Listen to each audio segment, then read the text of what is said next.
Hey everyone, Clio here, and yes, a new hairdo. Spring is coming. I needed a new haircut. Plus, hair salons are closing again in Belgium, and so I was like, okay, need to get an appointment now, or who knows when I'm gonna get this haircut. But so yeah, enough about my hair, and maybe also just in case it's noticeable, but this eye is a little bit swollen. Allergy season is also here, so yeah, I'm starting my medication now in hope that this will no longer be a problem.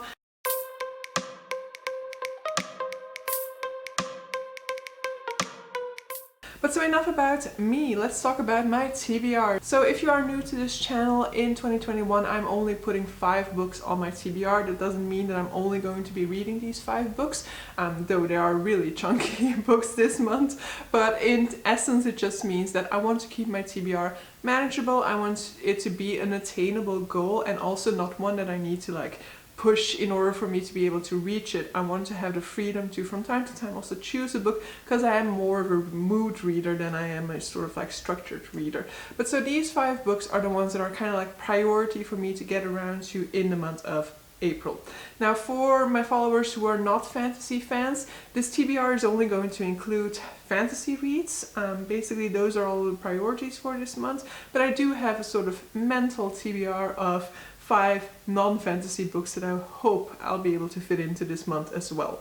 But so without further ado, let's dive into it. So first let me talk about the books that are buddy reads, or that I have kind of previously set up based on the goals that I have for this year. So first up is the buddy reads.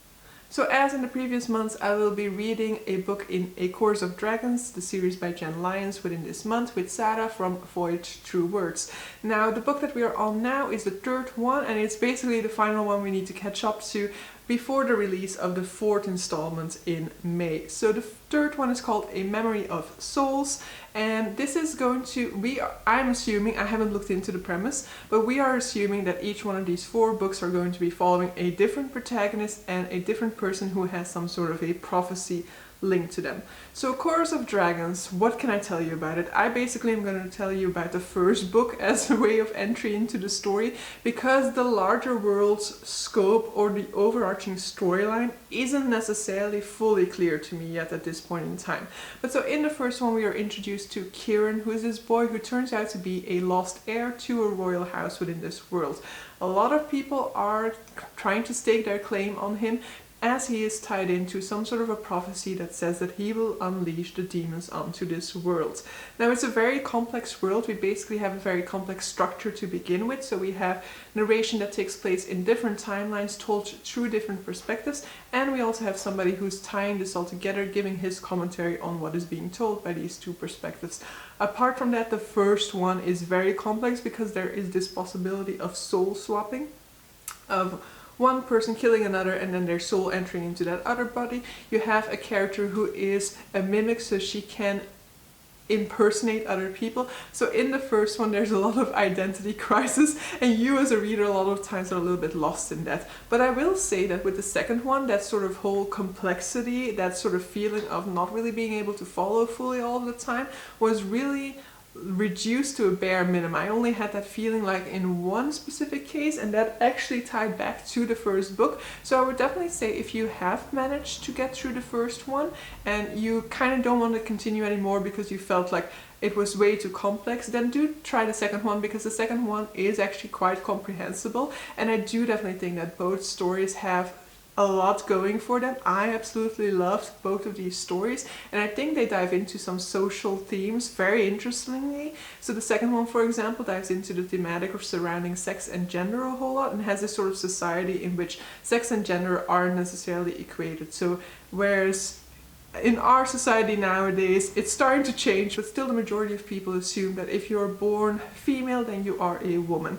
And so in the society that we are looking at in the second book, for example, that is not a given. A person who is biologically female can definitely take on more masculine roles, can become what is referred to within that world as a stallion, so can identify as a man within our terminology. And so Really enjoying that one. The third one is going to be, we assume, from a different perspective. I'm very interested to get to know this new perspective, to see another one of these storylines unfold and to kind of see how the frame story for this one will work out. Next up, second book that I have on this TBR is The Well of Ascension by Sanderson. This is the second book in Mistborn Era 1. I was gonna say 2, but it's totally not. And this is part of my sort of like Cosmere project. So in 2021 I want to be reading and rereading a lot of the Cosmere, not dedicating myself to all of it because, you know, I did reread quite recently Storyline Archive, so I don't have any intention of rereading that one, for example, this year, except maybe the fourth book within that series. But I am rereading most of the other works within the Cosmere, and so Mistborn Era 1 is up, and I'm so happy about that because it's been since 2012 since I last reread this series, and I'm dying for a reread. I had such a great time rereading The Final Empire. So in The Final Empire we follow this ragtag crew who need to combine their efforts in order to overrun the Final Empire. Now, one of the things that most people love about Mistborn Era 1 is the magic system. So we have a magic system centered around metals and the consumption of metals. So consuming metals can lead you to tap into magical powers. Now, there are people who have the ability to tap into one power, to have access to one metal, and then there are people like Mistborn who have access to all of them. Our protagonist, Wynne, is one of those. She has developed a sort of survival mechanism where she keeps herself small, keeps herself unnoticeable, because the people in her surrounding aren't treating her fairly. So she has developed severe trust issues as a result, and throughout this book we'll see her tackling with that as she kind of steps into her own, learns to trust the people around her. Very much love The Final Empire, and I remembered most of the things with The Final Empire, but with The Well of Ascension I'm quite curious to see how much I've forgotten, because there's nothing that I can actively recall happening within this one. There are some characters that I know and there are some overarching plots, but I think those are more part of the third book. So for the second one I'm actually quite at a loss about what this one is going to be about. So I'm curious to dive back into this one. Third book on here is The Traitor Queen by Trudi Canavan. So The Traitor Queen is the third book in the Traitor Spy trilogy, which is a sequel trilogy to the Black Magician trilogy. So I've done this introduction many times already at this point in time, and this will be the final one, because after this the series concludes. There is no third trilogy within this series. So the Black Magician trilogy is a trilogy in which we are following Sonia, who is a street urchin who found out she had magical powers.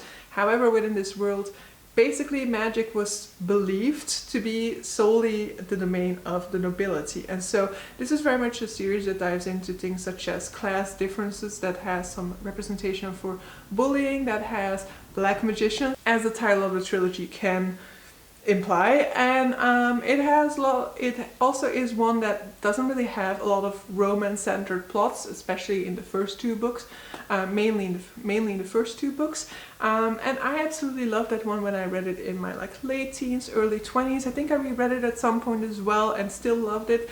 It's been a while, but I do still have a good enough memory of this series in my head that I didn't need to reread it in order to continue. But so this continuation series sees us following some of the same characters and some new characters as well. And so after reading the first one, that was kind of my main critique, that I was mainly interested in the first, in the new characters and not in the ones that we were revisiting. I have yet to read the second one at this point in time. I mean, I'm 2 chapters in, so I cannot really tell you whether the second one changed my mind about it or not. But in a few days you should be getting my wrap up for the month of March, and so be on the lookout for that if you're interested. But so yeah, concluding this series within the month of April. And then the final 2 books that I've put on there, one of which is a little bit of a palate cleanser, in the sense that the 4 books on my TBR, aside from that one, are huge chunky books. They're all of them over 500 pages, so I needed something shorter to fit in there. And so for that one I'm going with Howl's Moving Castle by Diana Wynne Jones. Now this is a book that I see so many conflicting opinions about. I see so many people absolutely disappointed in this book, and for that reason I haven't really dived into the premise of this one too much.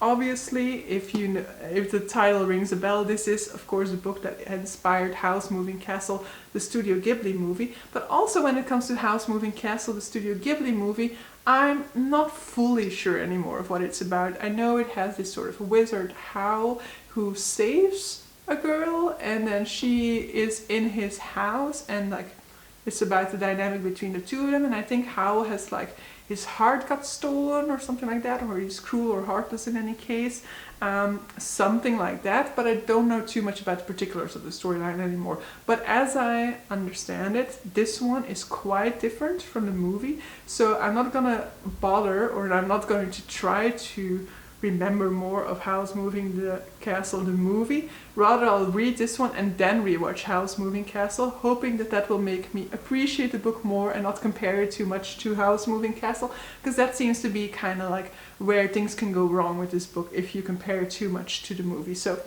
if I don't have that frame of reference, hopefully I will enjoy this one. If I do end up being disappointed, then I mean, there is a silver lining that means that I can also get rid of the third book within this series, which I also have. But of course, I'm hoping to love this one and continue on with the series. And then the final book on my TBR is a book that at this point in time I'm resentful when I see other people picking it up. But that resentment is basically just anger dedicated towards myself for still not having picked this up. I bought this book more or less right after it came out, I think, and I have yet to read it, and I've seen people pick it up now and love it, and the sequel is coming out, so I need to do it, and that is Master of Sorrows by Justin Call. I think it's now called Justin T. Call. I think the newer version has Justin T. Call on it, but I have a Justin Call version. That's what it was when I purchased it, and I don't know why it's been on my shelves for so long. I always like to be early to the hype, but then when I pick up a book early, I don't pick it up because I'm like, yeah, I don't know whether it will be something that I love or not, and then I see people loving it and I'm like, huh, now I'm late to the hype. But so it's a very obnoxious pattern that I'm in with myself. But so Master of Sorrows, I actually don't know too much about the premise of this. I know what got me to purchase the book, but it's actually not what's like the Goodreads explanation or the explanation in this book actually talks about. But so as far as I'm aware, it's a sort of like magic school setting. It's definitely a boy being trained to use magic. And what got me intrigued about this is that I think this boy is actually intended to be the destroyer of all, or to be the anti-hero, the villain. It's a villain. As far as I'm aware, what hooked me to the story is that it's actually a villain origin story. But so I've seen Ashley absolutely fall in love with this book as she has been reading it now, and so I definitely want to read it, especially since its sequel, Master Artificer, is coming out in May. And so I originally wanted to read it in May, but now I found out that it's apparently like a 900-page book, and so I might not be able to fit it onto May, so it might have to move to June. But so yeah, that's my TBR for the month of April. It's got 4 plus 500 books on there. Yay. And then one little bit of a palette cleanser. But in any case, the idea is kind of to dedicate one of these big chunky books to each week, and then read Howl's Moving Castle in between there, and hopefully be able to pick up some extra books within there that are a little bit shorter. As I think I said at the beginning of this video, I do have a mental sort of TBR in my head for some books that I want to fit in there at some point in time, that I just like recently purchased, for example, that I want to be able to fit into that month, that are a little bit shorter and that can kind of help balance out these chunky reads. But so yeah, that's it for my TBR for the month of April. Wish me luck. I'm going to need it as always. I always say so. But yeah, also in the month of March now, I'm scrambling to get my TBR in there for the final few days. Of course, I also read stuff that isn't on there, so it's not the case that I dedicated my full month just to my TBR, but it's still the case that I'm spreading it out throughout the month, and then at the end of the month I'm like, oh shit, still need to finish these TBR books. But so yeah, hope you guys enjoyed this video, and see you guys for a future one. Let me know what you guys are reading for the month of April as well, so we can talk about it down below. So see you guys, bye!